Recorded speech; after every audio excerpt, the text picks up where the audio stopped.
Como Vivendo em Casa, de novo, mexemos com sentimentos que estão em alta no Brasil. Só que dessa vez as associações maiores não são com a política, com a economia ou com a saúde. Nessa nova série, nós declaramos: queremos justiça. É o que logo gritamos quando algo injusto nos acontece. Mas queremos justiça ou queremos o que nos convém? A justiça é mais do que uma norma legal, é uma ação social para ajudar um indivíduo ou um grupo que foi, de alguma forma, prejudicado. A maioria das pessoas possui algum senso de justiça. Mas também nós sabemos que estamos num mundo de injustiças. E mesmo não sendo muito justos, nós falamos ou nós reclamamos a falta de justiça. Lembramos do que sofremos no trânsito, numa fila qualquer ou num relacionamento violento. A justiça é acessada quando nós requeremos ela em nosso favor ou quando nós achamos que alguém merece ser punido. Buscamos uma justiça particular, cheia de egoísmos, na qual nós queremos ser favorecidos. Mas queremos esquecer essa justiça quando ela nos acusa. A justiça a si mesmo parece estar sempre acima da justiça comum. Assim, infelizmente, a justiça dos homens está carregada de injustiça. O que é mais comum fazer quando, diante de uma blitz, se leva uma multa pesada por causa de alguma infração bem evidente? Para não pesar no bolso e perder vários pontos na carteira, vem a proposta de passar um terço da multa, ou menos, diretamente ao guarda. E tudo resolvido. Queremos justiça, mas nós espalhamos injustiça. Mais do que a justiça do Estado, do Poder Judiciário, isso tem a ver com aquela justiça que exercemos no dia a dia. Não é justiça aquela que enxerga só o que é conveniente para alguns. É disso que trata Marcial Salaverry no cordel da injustiça que queremos. Essa justiça que queremos e que a cada momento perdemos por causa da injustiça que não queremos. Assim caminha a humanidade, todos perdendo a serenidade, o ódio imperando e vidas se acabando, com a justiça vilipendiada e mais uma vida acabada. A cada injustiça ocorrida, a cada iniquidade cometida, a paz mais longe a cada momento, deixando-nos nesse tormento de não saber se nossos filhos iremos rever. E os culpados serão punidos dessa feita? Será a impunidade vencedora ou será a justiça feita? Pois é, conforme um ditado anônimo, a justiça de quem procura vingança é como a vitória de quem trapaceia. É vazia. A justiça oficial do Estado é aquela que as nações prezam para terem soberania, para aplicarem suas leis, votadas democraticamente ou impostas por ditaduras. Essa justiça é o poder de reconhecer ou negar direitos no devido território nacional. Nem existe a justiça que as pessoas ou os povos querem, mas aquela que se consegue ter. Até mesmo o descrente filósofo Friedrich Nietzsche afirmou que apesar de rejeitarem a fé, os intelectuais europeus do século XIX ainda criam em direitos humanos, na dignidade do indivíduo, no valor dos mais fracos e na necessidade de a gente defender os mais fracos. Ainda entendiam que o amor é o valor supremo e que nós devemos perdoar os nossos opositores. Ainda acreditavam em absolutos morais, que algumas coisas são boas e outras coisas são más. No entanto, diz Nietzsche, todas essas ideias são de base cristã. Resultam da crença num Deus pessoal que criou todos à sua imagem e num Salvador que, por amor, morreu pelo ser humano. É a Bíblia que nos dá o conceito da justiça de Deus. Nem sempre fácil de entender. Significa que Deus é justo juiz, tratando a todos com equidade, sem acepção de pessoas. Mas Deus revela o grande auto-engano do nosso coração que, por causa da fome de justiça, começa com motivações e condutas pessoais.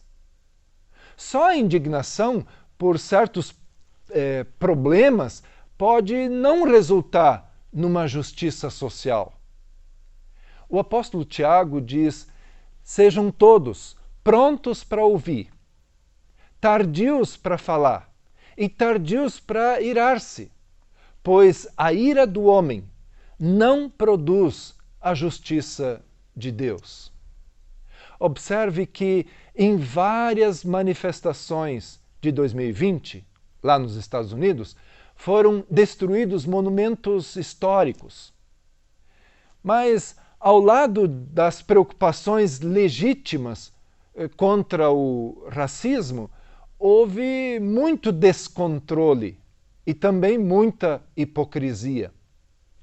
Segundo o historiador Alderi Souza de Matos, muitos que protestaram contra os colonizadores das Américas são descendentes dos antigos colonos.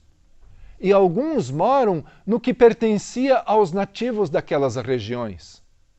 Por coerência, seria o caso de regressarem aos países de origem e entregarem as suas propriedades a alguma tribo indígena. Questão de justiça. Jesus disse: se a justiça de vocês não for muito superior à dos fariseus e mestres da lei, de modo nenhum vocês entrarão no reino dos céus. Os cristãos nem sempre têm tido uma conduta coerente com os ensinos éticos do Evangelho de Cristo. Mas essa incoerência não anula a validade e também a relevância desses ensinamentos. Será que essa ideia de uma justiça superior vai permanecer numa cultura secular, individualista e materialista, sem a influência da fé em Deus? A justiça é uma das características próprias de Deus. Ele é justo e o apóstolo Paulo diz: porque no Evangelho é revelada a justiça de Deus. Uma justiça que, do princípio ao fim, é pela fé. Na palavra de Deus está o padrão para essa boa justiça que nós deveríamos obedecer. Como isso não acontece, é na vida, na morte e na ressurreição de Jesus que essa justiça eterna vai se cumprir. Deus é plenamente justo, por isso ele age de acordo com a sua justiça. Ele reprova, ele condena a injustiça, porque causa destruição e morte. Mas ele também age com muita misericórdia. Um exemplo dos prejuízos causados pela injustiça é a história dos irmãos Caim e Abel. Movido por inveja e maldade, Caim mata o seu próprio irmão. Além de destruir a vida do inocente Abel, Caim se afastou de Deus e da sua própria família. Também trouxe maldição para a terra e também para o seu trabalho. Deus afastou e castigou Caim pelo crime que ele cometeu, mas fez isso com muita misericórdia, preservando assim a sua vida. Quando nós pensamos em justiça, logo nos vem à mente o merecido castigo e a punição por algo de errado que se fez. Essas ideias não estão de todo erradas, mas graças a Deus que a justiça dele é diferente da nossa, porque a justiça humana é falha, é parcial, é corrompível e muitas vezes é vingativa. Eu repito, segundo a nossa justiça, quando nós somos culpados, nós queremos sempre a absolvição. Mas o outro sempre tem que ser punido e pagar as consequências dos seus erros. Com Deus não é assim. Deus é insuperável em poder e justiça. É impensável que ele trate alguém com parcialidade. Para satisfazer a justiça, ela exige que o culpado seja punido pela sua injustiça. Deus, ele decidiu jogar a culpa em si mesmo. Sim, é isso. Jesus Cristo assumiu o nosso lugar e sofreu a punição pelas nossas injustiças. Jesus cumpriu toda a justiça e foi misericordioso em toda a sua vida. Ele foi o maior exemplo e a perfeita justiça. Graças a ele, todos nós podemos ter acesso à justiça de Deus. Com a morte de Jesus, o preço da dívida, da culpa e da condenação já foi pago. Todos que creem nele podem ter o perdão de todos os males praticados. Nessa justiça, nós podemos confiar. Mas ele, Deus, deixou claro como nós devemos viver, o que fazer, o que ele procura nos homens e nas mulheres. E isso é muito simples. Façam o que é correto e justo ao próximo. Sejam compassivos e leais em seu amor, diz o profeta Miqueias. Mais do que esbravejar, nesse desafio, nós temos o exemplo de Deus para a gente seguir. Pense nisso.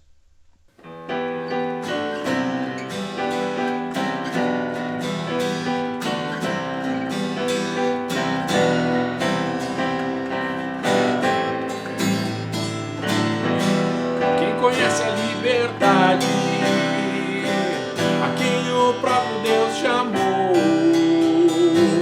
não aceitará se submeter a nenhuma escravidão.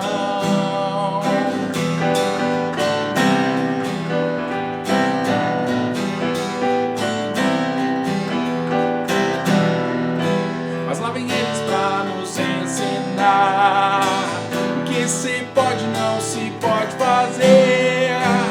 Tem a honra nos seus lábios, mas distante o coração.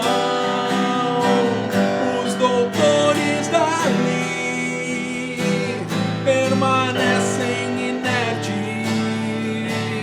sob as tábuas da lei.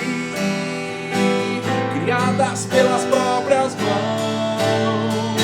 Alguém sabe, eu sei, misericórdia quer e não holocaustos. É preciso aprender, misericórdia quer e não holocaustos.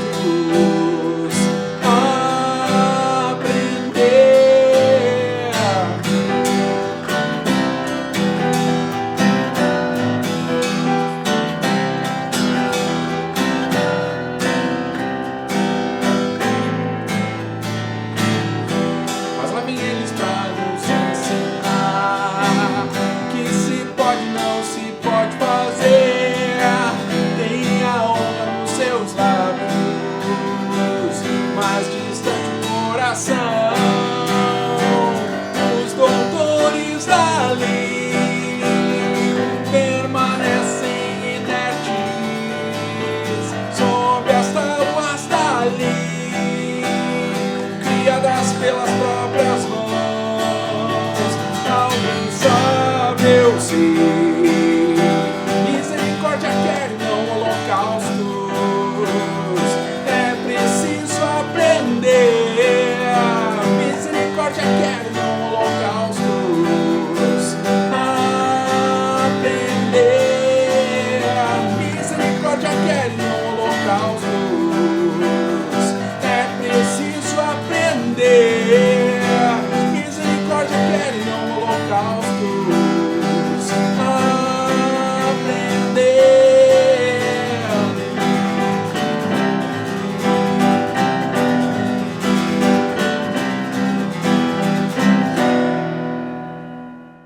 Olá, Vivendo em Casa, muito obrigado por nos deixar entrar na sua casa, muito obrigado por nos assistir mais uma vez. Não deixe de se inscrever no nosso canal e ativar o sininho para receber as notificações.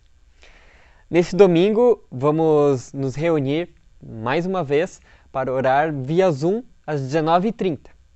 Além de usar, divulgue também os nossos vídeos para as crianças.